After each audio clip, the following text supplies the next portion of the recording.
Europe उतना advance नहीं था कि उसके पास एडवांस नक्शे हों, वो नक्शा अल इदरीसी का था। अब एक इसमें कहानी है, तो उसके लिए बगदाद में एक बहुत बड़ी नॉलेज की यूनिवर्सिटी बनी। जिन्होंने इस्लामिक हिस्ट्री थोड़ी पढ़ी होगी उसको बैतुल हिकमत कहते थे। हिकमत मतलब नॉलेज होता था, सेंटर ऑफ नॉलेज।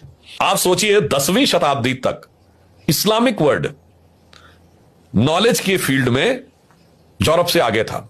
और आज मैं इसलिए कहना चाहूंगा, एक वो दौर था इस्लाम की हिकमत का, उसके बाद 700-800 सालों में, उसके बाद 600-700 साल के बाद यदि पूरे आलम इस्लाम में कोई साइंटिस्ट हुआ तो डॉक्टर एपीजे अब्दुल कलाम। ये वो व्यक्ति जो कि भारत के मिसाइल प्रोग्राम का चीफ रहा, इतना बड़ा साइंटिस्ट। मैं मुस्लिम समाज से कहना चाहूंगा, एक दौर था, उसमें से एक किस्सा है जो मैंने पार्लियामेंट में नहीं बोला, वो मैं आगे बोले दे रहा हूं।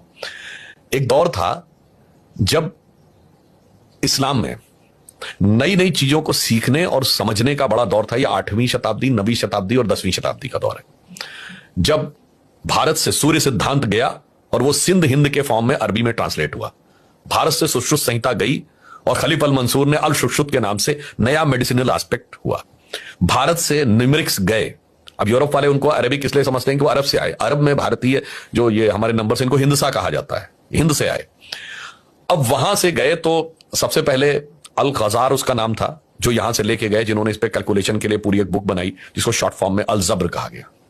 बीज गणित या अलजबरा शब्द वहीं से आया।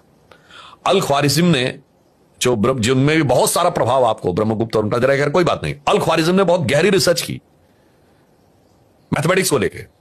और जो बात मैंने पार्लियामेंट में बोली थी, बहुत से मुसलमानों को नहीं पता होगा कि आज कंप्यूटर के सॉफ्टवेयर का जो बेस होता है, एल्गोरिथम जिसे कहते हैं, एल्गोरिथम वर्ड अल ख्वारिज्म से डेराइव्ड है।